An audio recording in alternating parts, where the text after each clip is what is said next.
fast forward 2 years after I quit my day job, and I'd been playing like everywhere that would let me play, mostly empty bars and being background noise in restaurants, stuff like that. But you know, I'd go play for 4 hours and get paid 100, 150 bucks. I was broke. I'm living in this shed, literally living in a shed. A couple of my videos are even posted from a shed. Glad you like that bitch Carol Baskins. Excuse me, you hate that bitch Carol Baskins, but you like the song, that bitch Carol Baskins.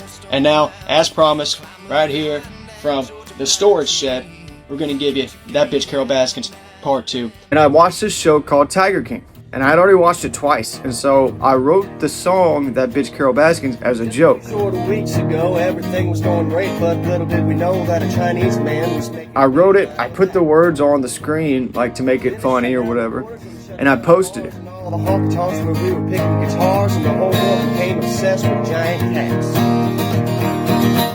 And I filmed it from the back porch on this shitty little cell phone that I had from Walmart. It was some kind of Android phone. And I posted it. And holy shit, it went viral. I had been writing songs forever, okay? Like really good songs that I posted that just didn't get any traction, but this was topical. I learned 2 important lessons that day. Number 1, I can make more money in 1 day recording something and posting it on the internet than I could playing gigs in 1 week. And number 2, people don't care about serious music unless they already know who you are. What people care about is what's topical. What I used to believe is that you had to have money to invest into these social media outlets in order to go viral. Like you had to pay to promote your videos and stuff to make them go viral. You can do that, but that's not what makes it go viral. It has to be something that people are interested in and want to talk about already. It has to be something that people relate to enough that makes them want to send it to other people. So after the song hits and is doing well, my buddy Nick introduces me to my now best friend Bobby. He says, hey man, I know this guy that you would be really good writing songs with. You guys should write some funny songs together. Bobby comes over and we're hanging out in my freaking shed and we write 20 bucks is 20 bucks. It doesn't make you gay if they say they're gonna pay. And then we write 6 feet apart. Take off the gloves, take off the mask. COVID-19 can kiss my ass. Well, I ain't that clever and I ain't that smart. Tell me, how do we fuck 6 feet apart? And they're all getting views. We're going out and playing these little gigs, you know, when people are singing 20 bucks is 20 bucks with us. Doesn't make it wrong if you let them take it home, cause 20 bucks is 20 And the whole time I remember thinking, you know, this is really cool, this is really fun. But it still always stuck with me in the back of my head, like I want my serious songs to be heard. Motherfuckers get to asking, what? 20 bucks, 20 bucks. So I'm trying to plug my serious songs in the middle of all these other songs getting traction and views, and they still just weren't getting any attention. And I refused to believe that they weren't any good. I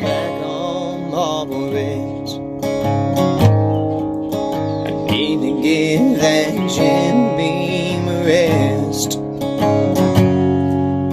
I need to stop letting my temper get the best of me. The morning after the 2020 election, Bobby calls me. Hey dude, I can't believe this. You see what's going on? He said, they're just bringing pallets full of ballots in there. And I said, what'd you say? And he said, they're bringing pallets full of ballots. I said, Bobby, what are you doing right now? He said, I'm walking into Hooters. I said, them Hooters are going to have to wait, Bobby. You got to come to the house right now. We got to write the song right now. This is topical, just like Tiger King was. And on his way to the house, on the phone, we wrote half the song.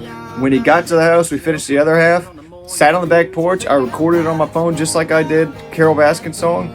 And I put the words on there, posted it, and boom, viral. They took the caps off of their Sharpies and they filled them fuckers in. All those Next thing I know, the New York Times is calling and asking to do an interview with me.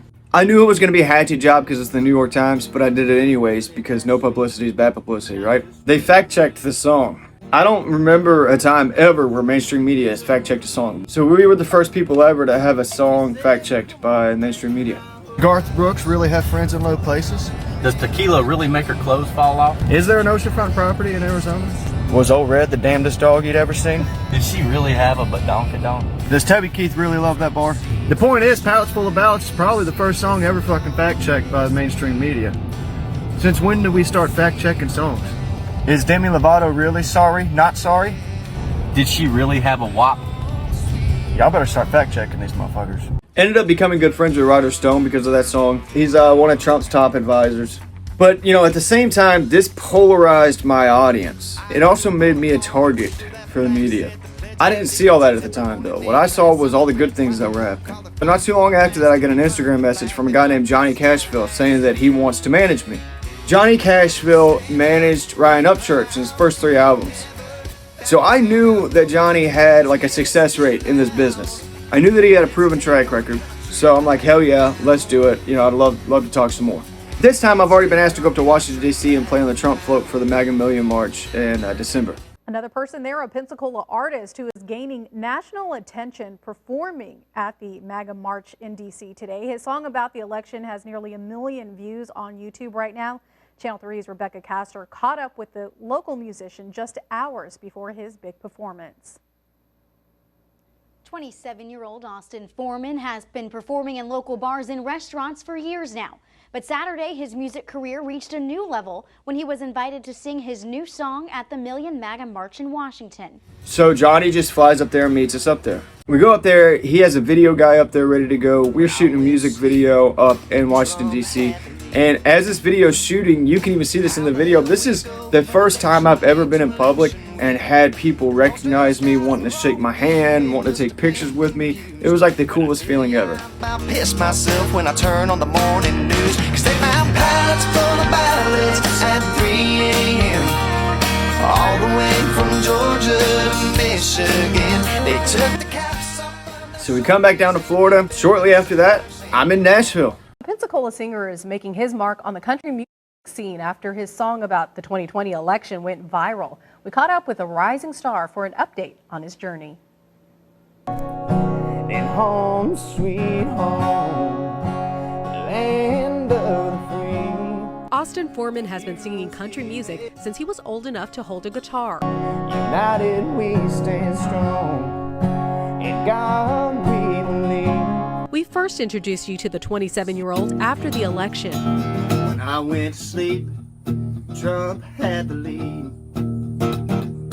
How the hell did we go from election day to election week? Foreman's song supporting President Trump has nearly 900,000 views on YouTube, garnering him national attention. 'Cause they found pallets full of ballots at 3 a.m. all the way from Georgia to Michigan. Because people will comment, oh yeah, represent the 850. And I know a lot of great musicians around here, some that are better than I am.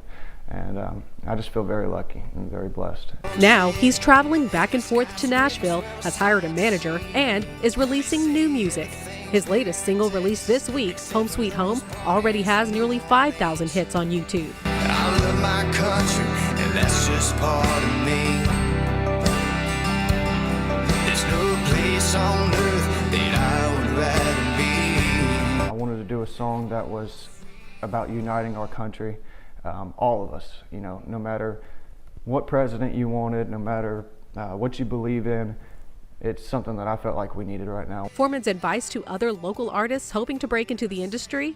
I would tell them to be themselves, and you got to have an internet presence today. You can't do it without a solid internet presence. United we stand strong, in God we believe. From sea to shining sea, this will always be home, sweet home. And Foreman's music is available on all streaming platforms. If you want to take a listen, you can also hear